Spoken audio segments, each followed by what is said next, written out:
Did you know that your ambition to become a great writer is killing your ability to be a great writer? And when you look at your favorite authors, and some of them may be on the shelf behind me, ambition was way down the list in terms of the values and thought modalities that they brought to the table or the writing desk every single day. And today's presentation will be supplemented with videos and quotes from great authors who knew that the virus of ambition could not coexist with the most important writing skill that all of us should be seeking to attain. And if you guys don't already know, my name is Ian, and on this channel, we cover the greatest authors and books of all time. But more importantly, I help authors like you get closer to creating transformative works that can change the world and one day get you on a shelf in some booktubers videos. And so to open up today, we are going to hear from Robert Bly on ambition. Take the tractor out of here. In college, I was told if you want to be a poet, you have to be very ambitious and send poems to the New Yorker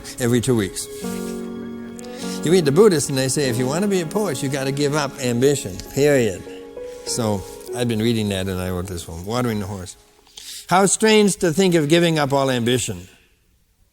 Suddenly I see, with such clear eyes, the white flake of snow that has just fallen in the horse's mane.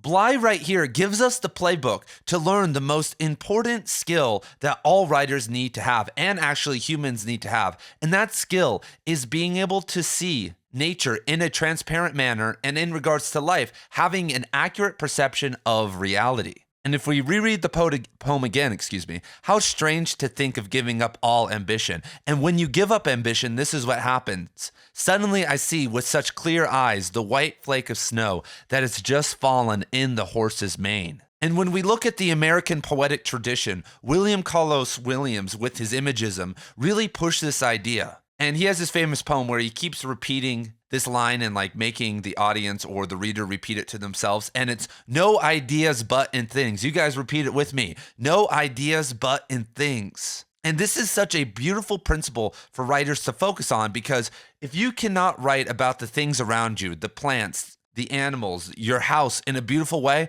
why the hell would I want to read your novel? Honestly though, and this is where so many writers go wrong, they can't find beauty and power in just a couple lines. But the axiomatic start of that process is being able to see something as accurately as possible, whether that is an image or even in the inward self, an emotion or a feeling.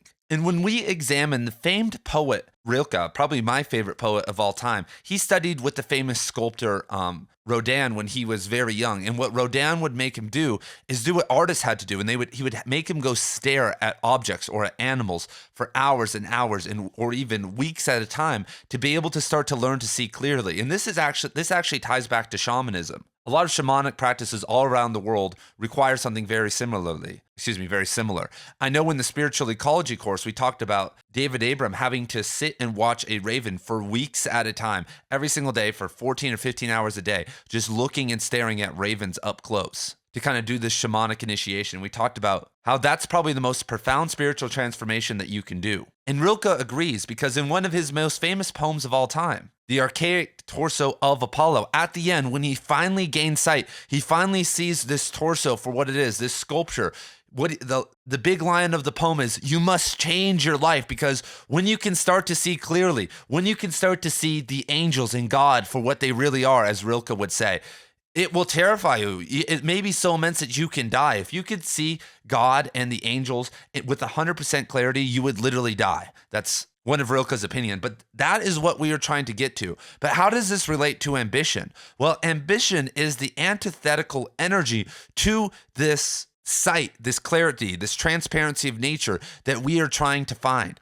And when you look back at the East, when you look back at some of the greatest poets of all time, which came out of the Chinese rivers and mountains tradition, a guy like Han Shan, he was a recluse for most of his life. And a lot of the other great Chinese poets would live a life and work a job and, have a family, but eventually retreat out into the wilderness and spend decades just meditating and contemplating nature and writing poetry about it. And what were they doing out there? They were trying to gain clarity. They were trying to connect with nature and transmit it to language in the most accurate way possible. But why couldn't they write when they were working with their families? And, on the ambition train, they were still the same people. Why did they not produce any poems that were at that same magnitude. And I'd like to show you guys a poem now that really exemplifies this idea of trying to find the transparency of nature, trying to move away from ambition.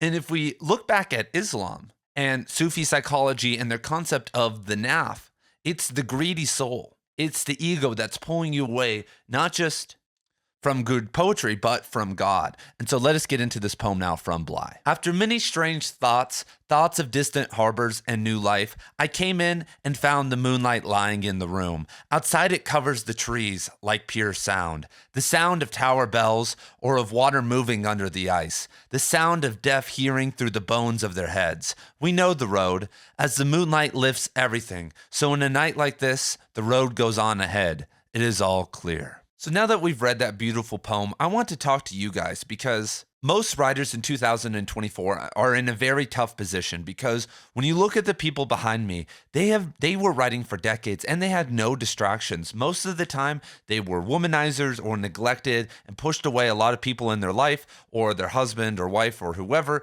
gave them the space they needed to go and write for 8 to 12 hours a day and let them just shut the door. Took care of the kids. There were no questions. Once the door is shut, you are not allowed in.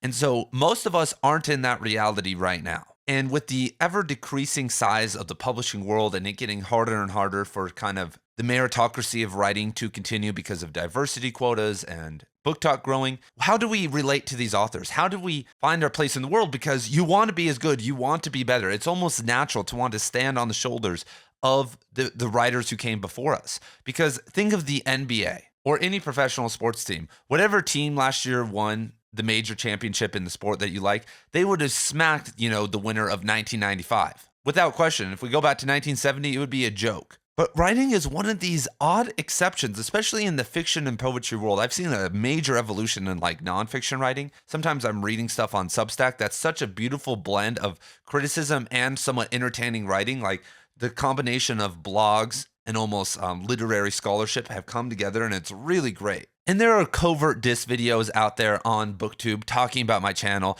saying that he doesn't read anyone, Percival Everett, Colson Whitehead, they're great, they're just as good. Like, shut the fuck up. Like, let's be honest. I read at least 20 to 30 contemporary novels every single year released in the last 2 or 3 years. And some of them are great. Some of them make my heart drop and do what good books do. But to act that like Tommy Orange in his book There is even in the same universe as Thomas Pynchon is ludicrous. Like, I've met Tommy Orange. I liked his book. I thought it was a great evolution of Native American literature.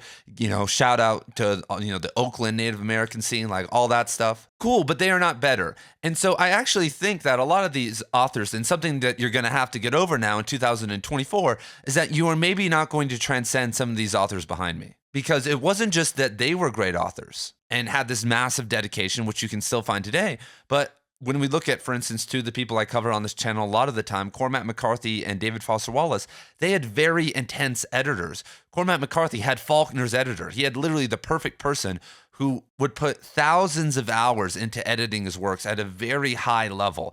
I don't think that's necessarily happening anymore, because when you have a structure and when you have these publishing houses, when I talk about diversity quotas with publication, I'm not just talking about the authors getting published. It's from the top to the bottom.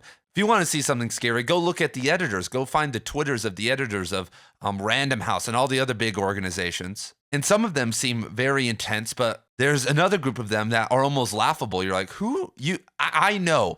I can smell it from here that you just faked your way into this, that you've been doing this and you probably do a decent job at it.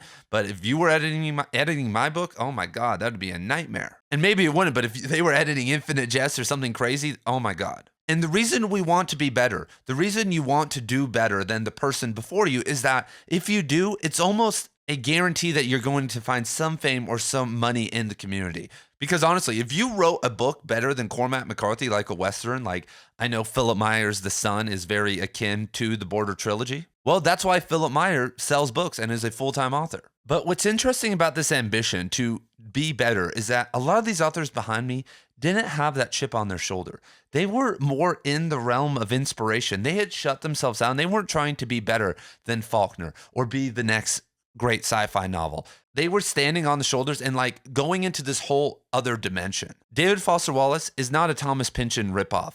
Cormac McCarthy is not a Faulkner ripoff. Dune is not a ripoff of any other science fiction novel. Very early in their careers, you can track and see how they were kind of very closely related, but then as their novels and career started to progress, they all broke away from really any axiomatic influences. And when you see someone do that, and when I go to the Cormac McCarthy archive or the David Foster Wallace archive, what I see is that they are playing with the work, that they are enjoying it and not caring about the outcome, but just have fallen in love with certain types of literature, and they want to, out of obligation, out of almost a necessity, continue that on. And that doesn't really feel like ambition. And where that stems from most of the time is being very well read. By the time David Foster Wallace and Cormac McCarthy really started writing seriously, they had read over easily 1,000 books and had actively lived a very experienced life. And so are you at that point yet? Have you fallen in love with certain lineages or these things that can help blast you off without having to pull to be like them? Because you don't want to be like Thomas Pynchon or Cormac McCarthy.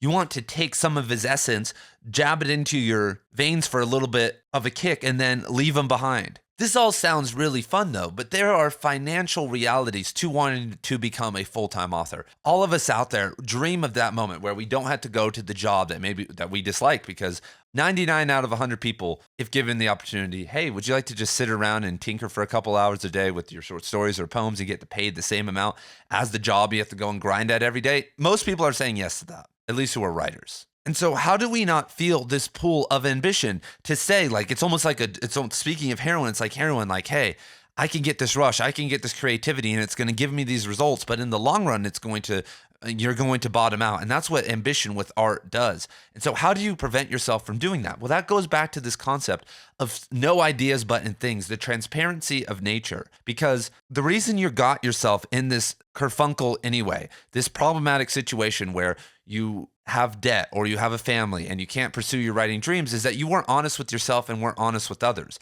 And you were being too ambitious, thinking that you can multitask and do all these different things at once, that, hey, I can write on my off time and do this and this.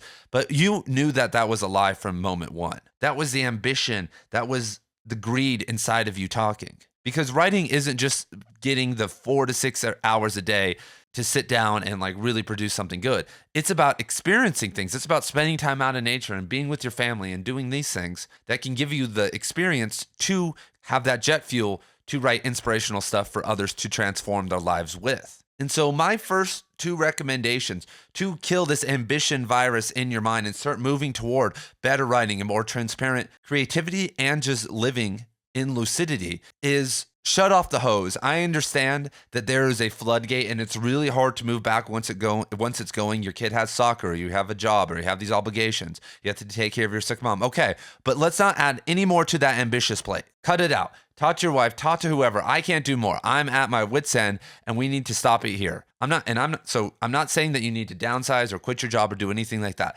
Let's start there. Let's start with not adding any more to the plate. And then on the other side, I want you to find images, to find lucidity in life. I don't care if that's through meditation. You don't need to meditate.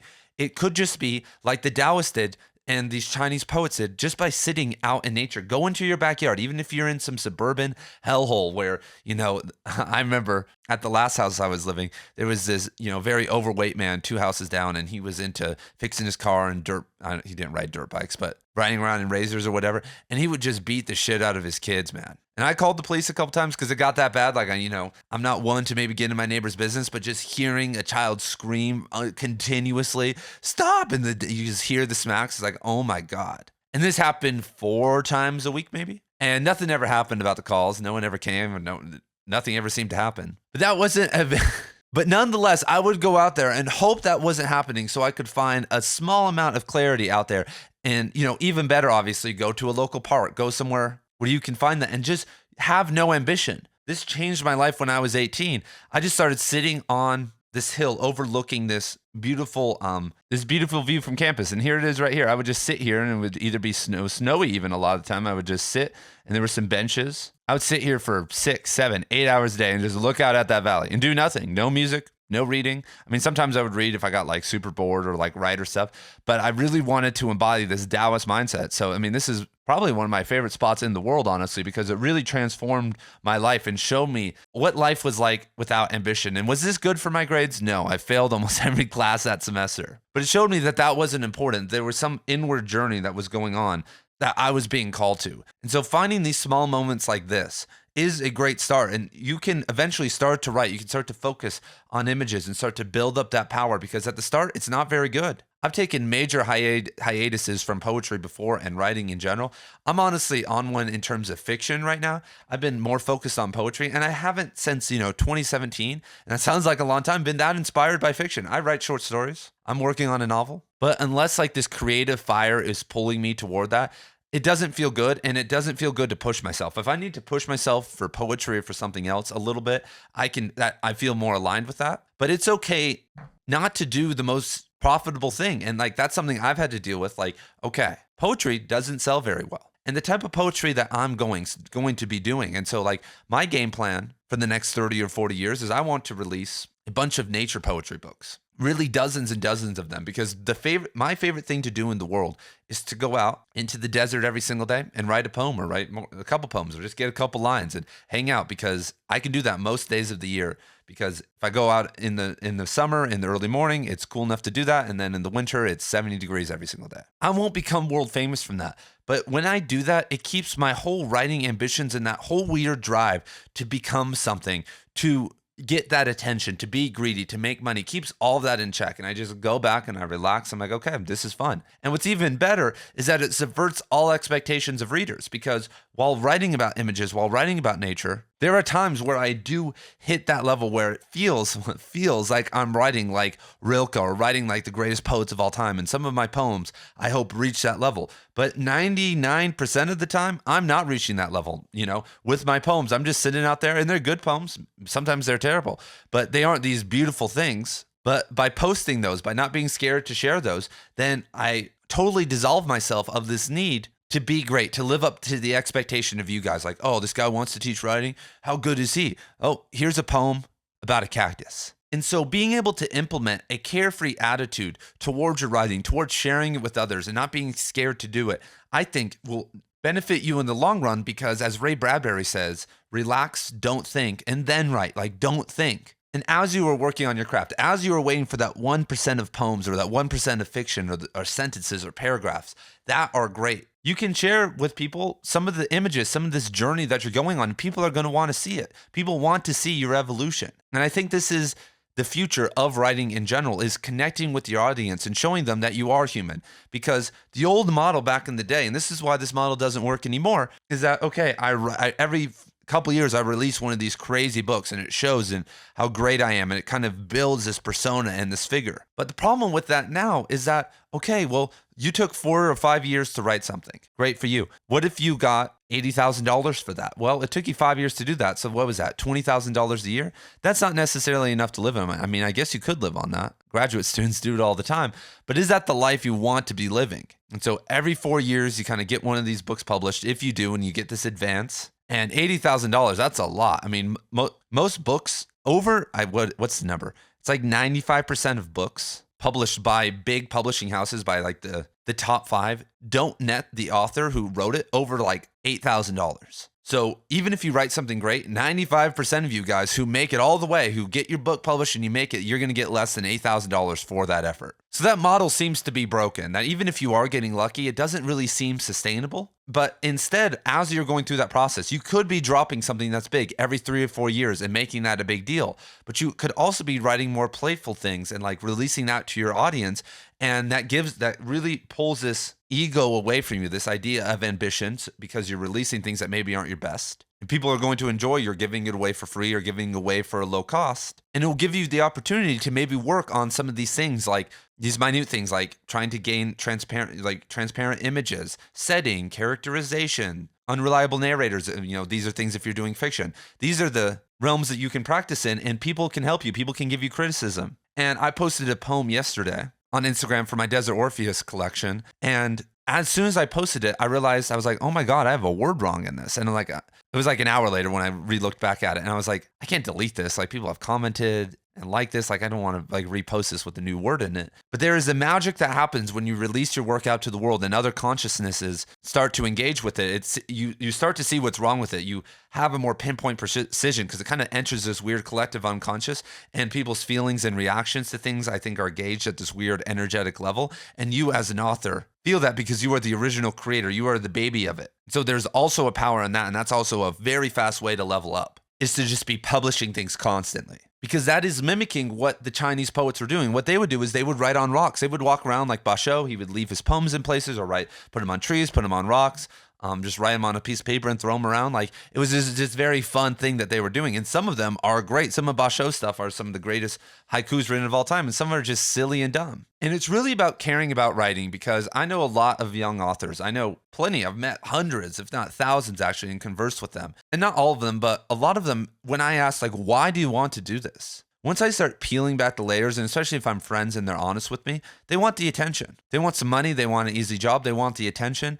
And at the root, a lot of that, most of the time, is they want women or a sexual partner of some time and like attention in the realm of love. And first of all, that's something that they should be solving in the brain anyway, because like that's an issue. But something I will say, and I've heard this from plenty of people, and if you guys have ever created any type of following or anything in that realm, you guys know this, is that, okay, yes, someone like David Foster Wallace, he had access to a lot of women, and he tapped into that. It was almost guaranteed if he showed up at a reading, he could leave with a woman. He had all of his students who were into him and people writing him letters, and he was like having sex with, from what it sounded like, hundreds of women throughout kind of the decade of his fame. But women read more than men, and so you have to think that if you gain a moderate amount of influence doing this method I just talked about, by just publishing a lot and just focusing on giving out to the audience for free, that you are going to gain some validity, in that realm, because most people out there have nothing creative going on. They are literally standing still in space and just making money for the economy.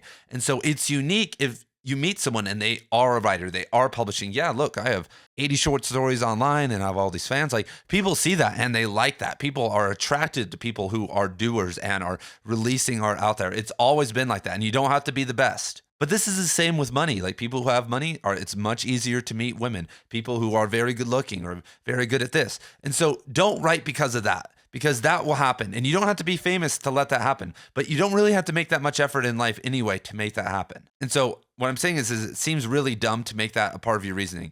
Money, women, power, fame. Writing is one of the hardest ways to get all of that. And it's really going to get in the way of your writing, because you're going to be worried too much about the audience. You're going to be worried what these people are thinking, how you're going to be perceived. And that's not what you want. But if you put the work in, if you do it for a couple decades and continue to grow, you will get everything I just listed if you want it, or you won't if you don't want that in your life. But you'll never get any of it if you are being ambitious in writing, because eventually the tower falls down, because there are people who can manipulate sentences. You can force your way to making money on Kindle or writing good stories, but the heart isn't going to be there. And eventually that's going to get to you. Eventually you're going to crumble and you're going to be living a depressed life. That's what we don't want. We don't want you killing yourself like David Foster Wallace. You don't want to be another writing victim or another person, another writer who is on pills or on Adderall or doing any of that. And that revolves around this finding clarity in life, because if you have clarity, if you're seeing very well, you can't be hopped up on drugs. You actually have to be very sober. You can't be lusting after women. You can't be trying to squeeze a little bit more money out of like book sales or like anything like that. It's like, no, be present in the moment. So thank you guys for being here. I care about this topic a lot. I really think we've gone wrong with writing over the past while. MFA programs push this idea of ambition. And if you do good and if you get these publications in these journals and you can get a professor job and it's all related to money, power, women, the same cycle that I'm talking about. And we have to move away from that, because when you do, your work is totally different. It feels different. And in that realm is where we can really help people. And you can really help yourself, honestly. So I'd love to see you guys there. And thanks for being here.